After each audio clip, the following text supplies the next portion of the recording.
میں جب اپنے دوستوں یا گھر والوں کو نماز کی ترغیب دیتا ہوں تو وہ کہتے ہیں ہمیں نہ بتاؤ، ہمیں پتہ ہے، اور وہ پھر بھی نماز نہیں پڑھتے. تو یہی کچھ ہی ہے، یہ سارے مسلمان یہی ہیں، سارے مسلمانوں کو پتہ ہے کہ کیا ہو رہا ہے.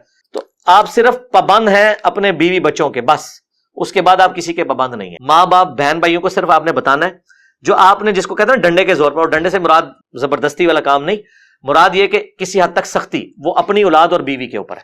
قوا انفسکم واہلیکم نارا.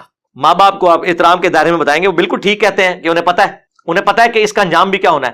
تو جب وہ تلے ہوئے ہیں جہنم میں جانے کے لیے تو آپ صرف بتا ہی سکتے ہیں نا، اس سے زیادہ تو آپ کچھ نہیں کر سکتے. اللہ تعالیٰ نے سورہ الزمر میں فرمایا، اے نبی، جن لوگوں نے اپنی حرکتوں کی وجہ سے اپنے اوپر جہنم واجب کر لی ہے، کیا تم انہیں آگ سے بچا لو گے؟ کتنے سخت الفاظ ہیں. سورہ بقرہ میں آیا کہ نبی علیہ السلام کو کہا گیا کہ ہم آپ سے نہیں پوچھیں گے کہ لوگ جہنم میں کیوں گئے، آپ کا کام صرف پہنچانا ہے. طٰہٰ ما انزلنا علیک القرآن لتشقیٰ.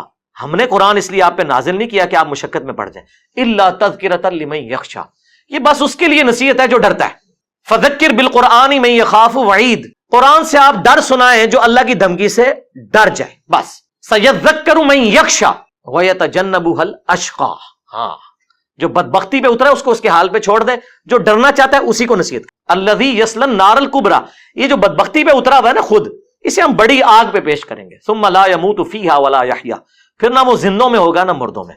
اللہم لا تجعلنا منہم، اللہم اجرنا من النار، اللہم انا نسألک جنت الفردوس مع النبیین والصدیقین والشہداء والصالحین. آمین.